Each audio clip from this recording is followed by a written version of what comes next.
Че хора в църквата сега в сравнение с преди 10 години? Църквата е богочовешки организъм. Казва, портите адови няма да й наделеят.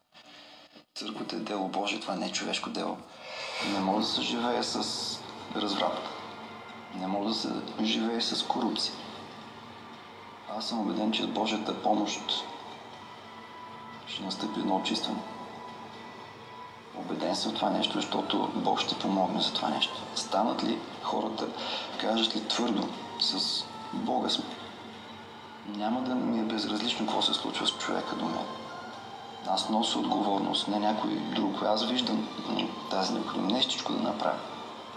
И Бог ще направи така, че ще прати добрите управници, които да се погрижат за общите работи. Дай Боже. Това са примери, не малко примери от историята. Вие ходите с тези хора, същите хора, от които зависи всичко на поход. Виждате ги в църквите, говорят с вас. Какви въпроси ви задават тези хора и можете ли да съдите дали и от какво се интересуват хората на базата на техните въпроси?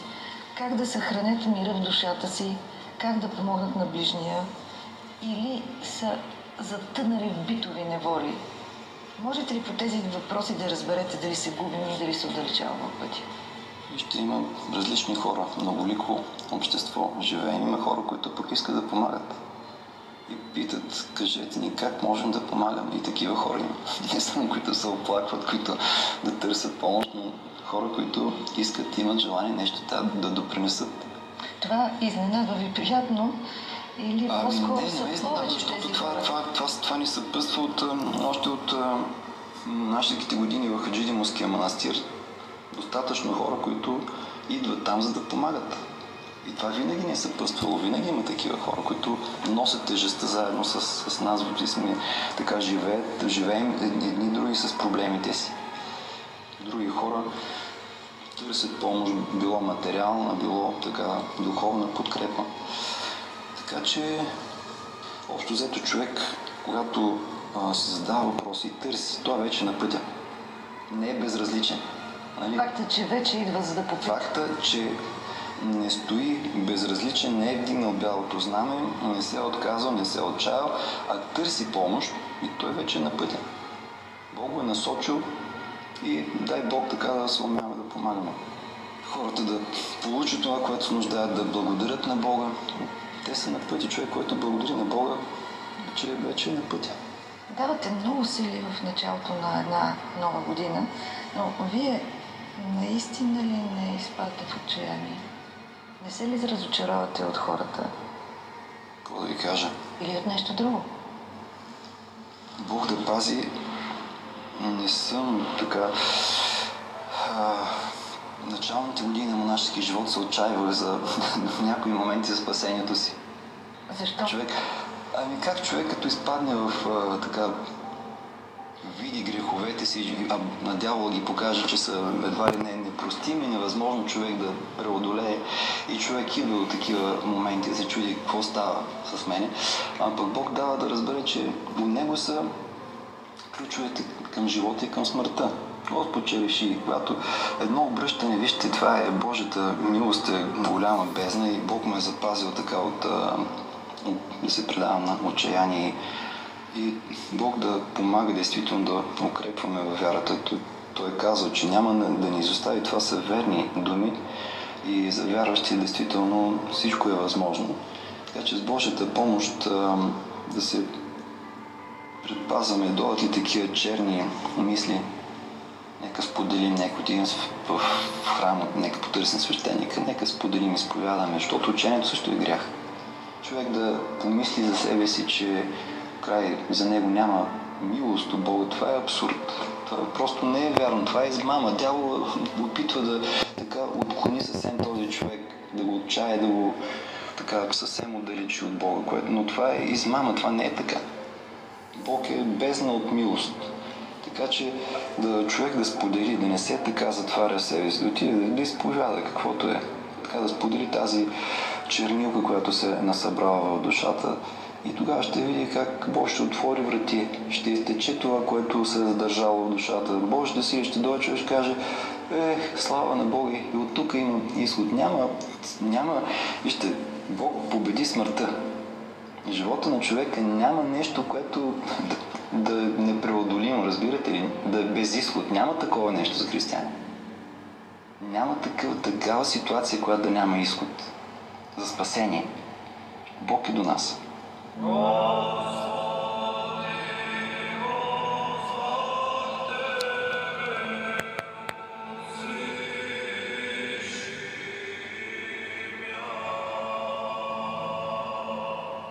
Има известни личности, които са така и в мас-медиите, които така било с богатството си, било някой с откритията си в научната сфера, било други в областта на спорта.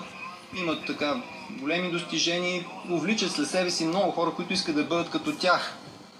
Обаче едно поколение сменете и вижте, някои спомнили си вече. Дори да са постигнали мечтата си, намерили са смисъл за своя живот. Съмнявам се.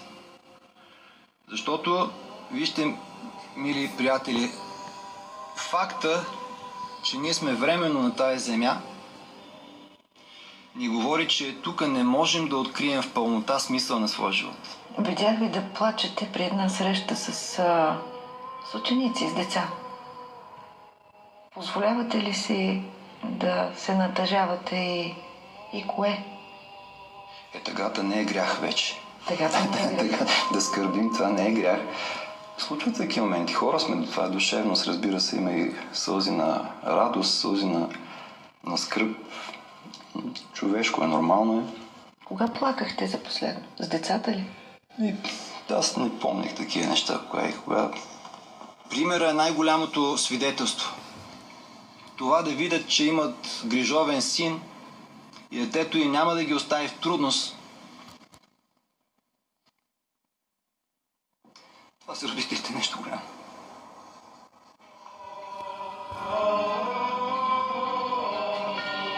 В душата на българина има ли вяра според вас? Питах ви колко хора виждате в църквата, но сякаш българина не се отказва от вярата си. Мисля, че в душата на българина има вяра. И какво говорим? Няма човек без вяра. Разбирате ли, атеисти и той вярва. Няма човек, който казва с вяра ходим, с вяра се движим, с вяра живеем. Има ли някой човек, който да каже, като стане сутринта, ще направи ли тези няколко крачки да излезе навън? Той живее с вяра. Той се уповава. Така че в душата на всеки човек, включително на българина, има вяра. Това за всеки човек, това е начинът, по който съществуваме. Въпросът е, че не познаваме вярата си. Над 70% от българите се определят като православни християни, но има много бели полета в областта на познанието за вяра, конкретни знания за вярата и в какво сме повярвали. Това са важни неща.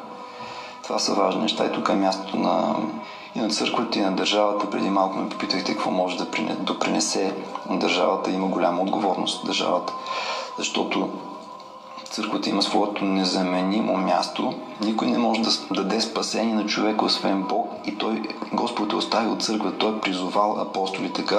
Казва им, както ме Отец прати, аз ви пращам. Значи църквата е пратена в света именно с тази мисия да спасява. И никой държавен служител, никаква светска власт не може да даде това спасение. Спасение най-напред от греховете ни. Спасение от страстите ни, от слабостите ни. Сили за това нещо има единствено и само Господ, и в църквата Той дава тези възможности на човек. Така че пряка отговорност е това на нас, но и държавата може много да допринесе. Стана преди малко въпрос за преподаване предмета религия, православие в училищата. Това действително държавата може да реши този въпрос. Светия Синод не е преставал да ходатайства, да умолява, да настоява. Слава Богу, сега има вече одобрена програма, учебно съдържание, учебници, които са одобрени. И това е една възможност още от детските години, учениците да се запознават с истините на вярата. Това е много важно нещо. И така да се даде възможност на децата не само да се попълнят познанията им, не само да имат така възможност за един информиран избор за пътя в живота, за възгледите си, за отношението към едни към други, защото вярата дава отговор на всичките тези въпроси и помага да осъществяваме тези отговори, но ще ни даде и този опит, който за невярващия човек е така, дори не предполага, че съществува, че го има. Да знае, пък тогава да прецени. Да знае, тогава да преценят. Защото един конкретен пример. Всички се възхищаваме, когато отидем в Рилския манастир. Само зданията, като погледнем, дебелината на стените, които тръгват до 4-тият етаж. И това е зидано 1834 година, от тогава е манастирът този вид. Може да седем това време в друга сграда в България, може ли да посочим такава, като Рилския манастир? И това буди възхищението ни. Но как се е случило? Защо се е случило? Какви са били тия хора? Каква е била вярата им, желанието им, усърдието им на тези хора? И като стигнем до основател на Рилския манастир и си кажем, ето този човек, който е дошъл тук в една пустош, а от труда му, от вярата му е произлезло всичко това. Ние имаме ли нужда от такива хора днес? Имаме ли нужда? Какво правим, за да ги подготвим? Да ги има. Аз мисля, че ако в нашето общество имаше 5-6 човека като Свети Иван Рилски, дереджето не щеше да е съвсем друго днес. Ние лишаваме децата от това да се запознаят как е живял светеца. Ние ги лишаваме от тази възможност. Защо? От полза ли им е това или губят? Така че тогава, когато сме познавали вярата, сме живели вярата, сме били едини и с Божията помощ сме успявали. Днешното разединение е пряк резултат това, че откъснаме хората от църквата. И в началото на новата година пред благодарим на Бога за всичко това, което ни е дарувал, всички Негови милости през изминалата година, пък през всички изминали години на нашия живот. И го молим да ни помага, да ни подкрепя в делото на спасението ни, в трудовете ни към спасението ни, защото за християнина благоприятната Господня година, т.е. годината, която може да се осъществява нашето спасение, настъпил с Рождество Христово. С раждането на Спасителя вече този нов човек, който не е като останалите човеци, който е неразлъчно съединен с Божеството, с Бога. Богочовешката личност на Господ Исус Христос. Творението добива нови измерения. Човека добива нови измерения. И вече мярката, по която се равняваме, не е да се равняваме един спрямо други, между човеци, грешни човеци, несъвършени човеци. Вече мярката, с която мога да се сравняваме и да се стремим да осъществяваме, това е пример, който Исус Христос ни оставя. И тази благоприятна Господня година, в която вече времето по друг начин тече, защото в нашето съвремие всичко тече, всичко се променя. Ние сме свидетели на тлението, на действието на смъртта, но в този човек смъртта не действа. Тлението не действа. Значи има нещо ново. И Бог е дал възможността ние да усвояваме от тези изобилни блага, които ни е донесъл. Дал ни е възможността да се приобщаваме към Него. Господ е дал този образ аз съм казвал, лозата, вие сте пръчките.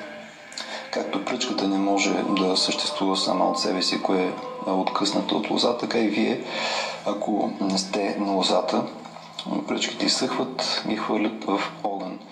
Казва, аз съм хлябът на живот, сляза от небето, живия хляб, сляза от небето, който да този хляб няма да умре вовеки. Хляба, който аз ще дам, това е моята плът. Моята плът е истинска храна, който не даде моята плът, не пие моята кръв, няма живот в него. А също дава ни възможността да се съединяваме, да бъдем едно с него и това е нашата цел като християни. И по този начин, съвсем реално, вече ние живеем в едно друго измерение, друго време. Време, което не е тленно, не е безвъзвратно загубено, няма нещо безвъзвратно, а време, което тече в вечността, време, което съединем с вечността. И затова нашата молитва е в началото на новолетието, действително ние да се стремим към тази връзка с Бога, това единение с Бога. И в това преходно, тленно време да осъществяваме, да увеличаваме своята връзка и в нас да живеят тези живителни сокове, които Господ ни е дарувал в Святата църква. Господ казва, всеки, който пие от тази вода, пак ще ожеднее. Водата, от която аз ще му дам, който пие от нея, няма да ожеднее вовеки. Ето тази вода на Христовата благодат, на единението с Бога. Да се стремим да пиеме от нея. А как се случва това?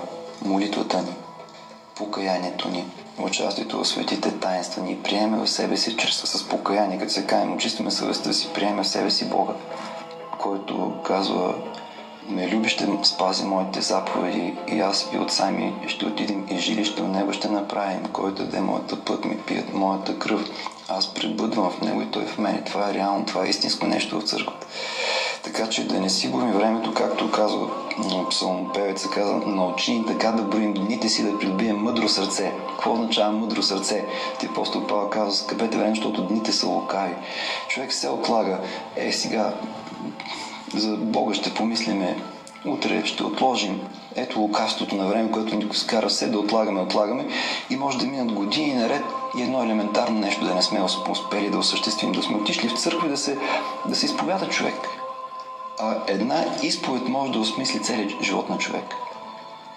Защото изповедта, като причастие ни съединяват с Бога. И това осмисля нашия живот. Така че нека през новата година така Бог ни просвещава във вярата, да ни укрепва, да ни подпомага, да вървим след Него и така да се трудим на своето спасение и както завършва Свещеното писание, думите на Спян Богослов, Откровението, да, Господи, дойди. Така да очакваме и за себе си тази среща и това единение с Бога. За много благословени години.